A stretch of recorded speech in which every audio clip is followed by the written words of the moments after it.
Hey guys, so welcome to Ask Lala. I think that's what I'm gonna call this video.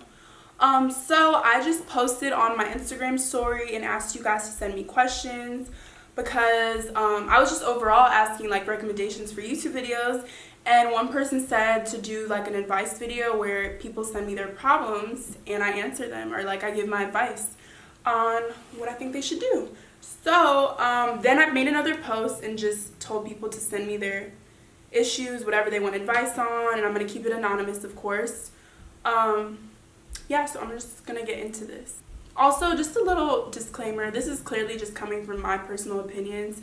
I don't want any of you guys to take this to heart or too deeply and think it's like there's only a right or wrong way for something to handle a situation, because there isn't. But this is just my honest opinion, and use your own discretion, obviously. But this is what I'm here for, because not everyone has someone they can go to for their problems. I know I didn't for a while. I probably have like one friend, if not my mom, that I go to when I have issues. So here we go. All right, getting made fun of in high school. So this is actually an interesting topic, because when I was in high school, I was kind of made fun of. I think it just depends on like, well, for me, I was made fun of for just being really antisocial, awkward, quiet, not having boobs. Look how the tables turned. I don't give a peep now about that. But yeah, if just overall, whatever the issue is, if you're being made fun of, just know that people are only hating on you out of their own insecurities. Because if someone doesn't have something nice to say, it's mostly because they don't feel fully confident in themselves. So the only way for them to make themselves feel better is to talk about you and put you down.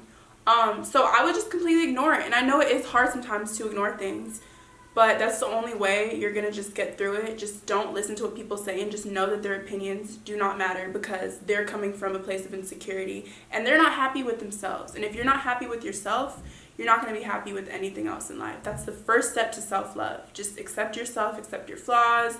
No one is perfect, you guys. Don't even let that bother you, just tell that person like, I'm sorry you feel that way, but I love myself. And I know it's also hard in high school, because that's just like a time where you're kind of finding yourself, and it's a very social stage in your life. But I was not social at all in high school. I barely went to football games. Probably my freshman year was like my most social year, and after that, I literally lived under a rock. I had a little group of friends that was in and out, and most of the time I would just go to school, and I dreaded school. So I would go there, get through the day, and go straight home. I didn't hang out. I didn't even, like, during passing periods, really talk to anyone. Just went straight to my classes. And then people started thinking like I was mean or whatever, because I was just very to myself. But, some people are just more reserved, and I've always been introverted, so don't even let that bother you. Like, go to school, get good grades, focus on all your stuff, and I promise you none of that will matter, because I'm 20 years old now. I'm going to be 21 in 2 months, and literally all of my like issues in high school are completely irrelevant and just dumb to me now, So just focus on things that are going to affect you later in life. Like, I wish I would have been a little more focused on my grades and whatever, just because it feels good. But of course, I dwelled on things that are never going to matter anymore. Tips on building my platform and trying to get my name out there. So this honestly just depends on what you want to do in life. Like, if you just want followers, like, I feel like you need to pick something that is you. Like, pick what you enjoy doing, a passion of yours, and build off of that. A lot of social media these days is like a portfolio. So I would just post what, goes along with the brands that you want to portray and that you want to create for yourself in life, your career path, whatever. Say you want to do acting, because I'm someone that I actually want to get into acting, and I know that I'm going to have to change up what I post in order to like kind of get it out there, if that makes sense. But like, for example, in that case, I would say you post like videos showing yourself doing monologues or little skits, stuff like that. Or, but if you just want to get your followers up, like a broad answer I could just tell anyone is, I think the key is like the quality of your content and just posting a lot. And once you build a fan base, people are just going to love anything you post. That's just the honest truth. I'm still a little particular about what I post. I don't just do anything for likes or whatever, or followers, because if that was the case, I'd be naked on all my pictures, and I do love being a little risque, but I'm still, sometimes I keep in mind like, this is a little much. At the end of the day, I want to keep a clean brand because other people like are going to look at my page that are going to book me for jobs, and I don't even care if this picture doesn't get likes because it looks good for a portfolio. So that's my mindset sometimes. But I think the key thing in gaining followers that I've noticed is just posting a lot and being relatable. You know, people don't always want to see you clean cut and perfect. So I think those are the keys, just to start off and build a platform. What do I do to get the girl I want? So only you can really decide that, but I would just say, don't be afraid to take a chance, you know, be confident. You know, just something as simple as like, hey, I want to get to know you more, like, let's go to eat, let's hang out, like something simple. And if the girl isn't like, is kind of curbing that, then she probably isn't interested, and then just leave her alone. But yeah, just be confident and don't be scared to take chances. The worst that could happen is that she could say no. How do you deal with females not liking you or rude comments about your body? So this was definitely a journey and a learning process for me. I haven't always been very like easily accepting of hate and people not liking me, but at this point in my life I could give two fucks about what anyone thinks about me. So I would just say, okay, to start off, females hating on you, I'm assuming as another female. So when girls hate on me or have mean things to say, like I said earlier, like touching on the high school question, I just feel like if you have something mean to say about another person, you're not happy with yourself. So I just ignore it, you know? Sometimes, of course, it bothers me and I might do a little clap back, but I'm starting to learn to just like let it be, let that person be in their feelings, because most of the time hate comes from a dark place within that person and they want a reaction from you because that's the only way for them to get satisfaction. So just ignore it and be confident, do whatever you want to do and do what makes you feel good. And that's honestly the first step in just not caring and just letting people hate, you know? Let them do them and you do you. And when people make comments about my body, like I said, it used to bother me, like being very flat-chested or like feeling like I needed to lose weight, or I see this beautiful girl, this model, and it's like, fuck, like I want to look like her. But, you know, I'm at the point in my life where I've just been through a lot of ups and downs with learning to love myself, and I just don't care. Like, I do things for me. I wear things that I like, that flatter my body. Like, I don't care what people think. Probably the most comments I get are about like me not having boobs. But then I also, on the other hand, it makes me feel good because there's a lot of girls out there like me, and you know, I make them feel confident. And I get DMs all the time like, you know, I was very insecure, self-conscious about this or my body type, but then I saw your page and you have a similar body type to me and it makes me feel better. So it definitely took time, but once, you know, you just learn to accept what you have and what God gave you, like nothing can defeat that. And of course, I'm gonna keep it real. There's times where I'm like, I kind of want to get a boob job, and like I'm never gonna say never. You never know. But it doesn't mean I don't love myself. Everything I do in life is for me. It's not to please anyone else. It's just to please myself. And literally just do what you want to do to make you happy. But don't let hate and comments about your appearance and whatever like get to you, because that person has flaws too, and they have things they don't like about themselves. So everyone does. No one is perfect, y'all. We all have things that we want from someone else. My ex and I have been working on things, and it's been 4+ months and he still hasn't asked me to be his girlfriend. So I'm a little confused because you said your ex. So did he ask you in the past to be his girlfriend and then you guys broke up and now you guys are talking again? Because if that's the case, I feel like he probably doesn't feel like he needs to ask. It's just kind of like, we're back.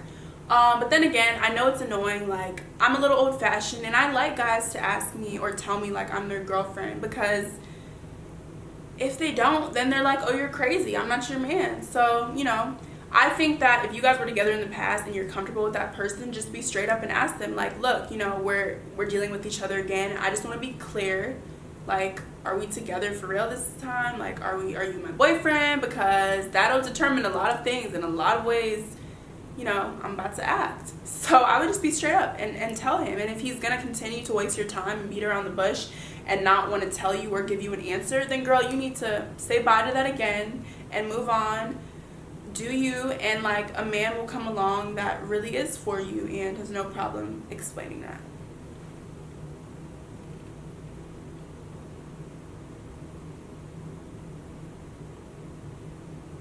How should a man approach a baddie like you? So I'm just going to tell you guys my personal preference on how I like being approached. So the do's and don'ts. Don't just come up to a girl and be like, and try to grab her, or ask for her number off the bat. Those are immediate ways to get curved, because that's just rude to me, and it's just it's like shallow and just shows me that you feel entitled. And if you're really truly interested in getting to know someone, like, you're not gonna just straight away like touch them and like invade their personal space or just ask for their number. I think the first thing you can do is politely approach a female. You know, if she's walking, don't even say like, hey, because those are the times that I ignore. Like, I just straight ignore. I would just like wait for the moment to be right. You know, if she stops, or just kind of speed up and just be like, hey ma'am, like, you know, can I just stop you for a second? And I'm not gonna lie, sometimes you still get rejected, but this is just kind of my opinion on a polite way to approach a female. And if she thinks you're cute or she's interested, she's gonna stop and she's gonna listen. So once you kind of do that, just be like, hi, my name is, you know, shake her hand, or actually no shaking the hands, because the germs, y'all, germs. You could just say like, hi, my name is John, and I want to get to know you. It's tricky because I typically don't like giving out numbers just on a first-hand basis of meeting someone. If there is a guy that like approaches me and I'm kind of interested, I would typically like tell them to DM me. Do you have Snapchat or Twitter or something? Like, I don't like to start off with just the number, because it just feels like, what if I don't want to talk to you no more? What if you're a weirdo? What if you're a serial killer? Now you have my personal information. So yeah, the first thing, introduce yourself and just kind of leave it up to the girl. And if she says no, it's a no. Move on. Don't call her a bitch. Don't continue to harass her and follow her. That's how you get tased. So don't do that. Don't be that guy. Oh, and don't comment on her body or be like, damn, that ass is fat. Like, those are just so degrading, and like, that is just not about to get my attention or make me want to talk to you. It's not, you know. Jealousy in relationships, even harmless stuff like liking a girl's pics. Ooh, this is a good one. So I'm not gonna lie, I'm kind of a jealous girlfriend, but I'm mostly, the difference is like I keep it in. I'm not like a crazy jealous girlfriend. Like, I most of the time will just keep things in my head, or I'll get a little moody or a little attitude. You have to let something slide. Like, liking a girl's picture, it depends on like who the girl is. Like, do they know that girl? Is it just a random girl? Yeah, if it's like someone they used to talk to or something like that, I feel like that's the only time you need to be like concerned or question it or say something.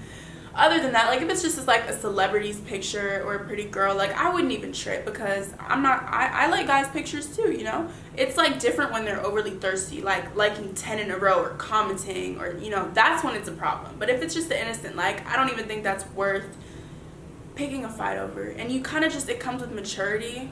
You have to just learn what's worth, you know, what's worth the fight and what's not. And it's hard to not be jealous. Like, when you really like someone, every little thing is gonna bother you and make you a little cuckoo in the head about them, you know. But like I said, it just comes with maturity and communication. I feel like communication is key. Be open about things that bother you and let your partner, you know, have a discussion about that. But don't trip over every little thing, because that's the quickest way to just have a toxic relationship. Every girl thinks I'm a F-boy. They ain't trying to give me a chance. Okay, so if every girl thinks that, you're probably doing something or giving off the impression that you are one by the way you act, by the way you talk to them. I would just kind of reevaluate yourself and what you're doing. You know, ask yourself, how am I speaking to these females? How am I approaching them? So I would just kind of reevaluate yourself, and or maybe ask the girl, like, why do you feel this way? Why won't you give me a chance? And, you know, let her just be like, be honest, let me know. And think about what girls actually say, because probably will help you change your behavior and not give that impression, you know. I don't know if you're coming on too strong or if you're just saying things that are inappropriate. Like, it really just depends. But I would just ask those girls and then work on it from there. I secretly found out my bestie is in love with my ex-boyfriend. What should I do? So if she's truly your best friend, I would just really have a sit-down conversation with her about it, especially if she hasn't told you. I'm assuming she hasn't. And also ask yourself, is that like going to break the friendship for you? Like, I would assume so, because that's just awkward. But if it was something serious and that was like truly your ex-boyfriend, then I feel like that's just crossing the line. That's girl code, and you need to talk to her about how you feel. Like, tell her that's not right. And if your friendship is important, she wouldn't be doing, like, I don't know, you can't control how you feel towards someone, but if she's trying to like take action and really be with him, then that's just messed up. Like, that hurts your feelings, and that's just not cool. So I would just honestly, if this is really your best friend, have a sit-down conversation and tell her how you feel, because the worst thing you can do is just not speak on it. and act like everything's cool, or like just let it slide and then like come out later about your feeling. Like, you gotta just be straight up, tell her that you're not okay with it, it's girl code and she's crossing the line, and just really see what she says, and her answer is going to determine whether she's really your friend or not. So, advice on weight gain and body positivity. So I've been up and down with my weight. I started off like around 120 when I moved to LA, and now, you guys, I'm like 137, pushing 140. Yeah, believe it or not. So throughout that time, I feel like the key to weight gain, like if I'm gonna be honest, is just eating whatever you want and not really having a consistent diet or workout plan, because that's kind of where I gained the weight, honestly. Just eating out a lot, but I would recommend doing the healthy way to gain weight, like a lot of protein and like workout for building like muscle and just gaining weight, because it is about what goes in your body, and you don't want to just get fat. You want to gain like some healthy weight, get some booty, and like still be toned, just a little thicker. How to not be a dry texture and progress after the talking stage. Ooh, that is a good one. I would say to just constantly ask that person about like getting to know them.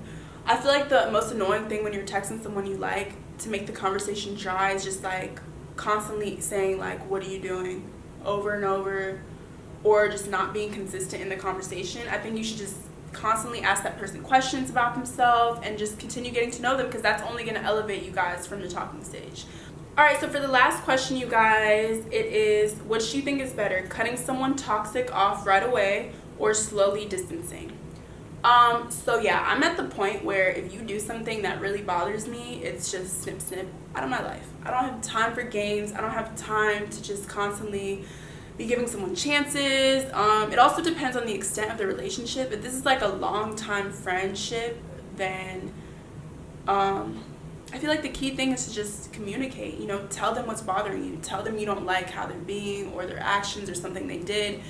See what they respond saying. Like, if they're truly apologetic for it, you're gonna be able to tell that it's genuine. And if not, like, cut that person off. Don't even like give your energy towards that. Like, I feel like the best thing to do in this generation is just remain around positive vibes, energy, and genuine people. And if anyone is in your way or doesn't want to do that or add that to your life, then cut them off. Don't even slowly distance, because that's just kind of leading someone on to like, you know what I mean? Don't even waste their time. Like, if you don't want them in your life anymore, just cut them off. And like, you don't even have to be rude about it. Like, the way that I would do it if I don't even want to be discussing it and I just want you out, it's just like, stop talking to that person. Like, you might have to just go cold turkey and ignore them. Don't respond to their messages. If it's easy for you to just block that person so they can't even contact you, do that. You do not owe anyone an explanation if you do not want to. Go off your intuition. If you don't feel like they deserve to be in your life anymore, bye-bye. Alright, so I actually like this question. It's, do you think fulfillment, passion, and happiness comes before financial stability? I 100% do, because like I'm sure you guys have heard, you can have all the money in the world and still be very unhappy with yourself if you don't have the right energy around you or people with the right intentions. Money, it's nice, it is, and it does solve a lot of problems, but it doesn't solve everything. Like, say I'm a millionaire and I have no one genuine in my life and I'm just a mean person, and like, I'm still not going to be happy, because I can buy anything that I want, but you can't buy genuine people, genuine energies. You can't buy happiness. You just can't. And I know it's like, people are funny and it's like, yeah, you can, whatever, but you really can't. You're still going to be unhappy if you're not right within. So I would just definitely say that for sure comes before financial stability, fulfillment, and passion. And that also goes along with like your work drive. In order to be financially stable, you have to have a drive and some stability of your own. Like, you have to have fulfillment and passion to be financially stable. Like, to work towards your goals and be consistent and be passionate about that. Set a goal and work towards it. That alone will make you happy when you're like, oh, I reached my goal. Now I can buy whatever I want. Alright, so hope you guys enjoyed this video. I'll definitely do a lot more of these. There's still some questions I didn't answer, of course, but this video is going to be way too long if I go over every detail. So, if you want me to do it again, just let me know, and I'll post again on my Instagram so you guys can leave me more questions. Thanks for watching.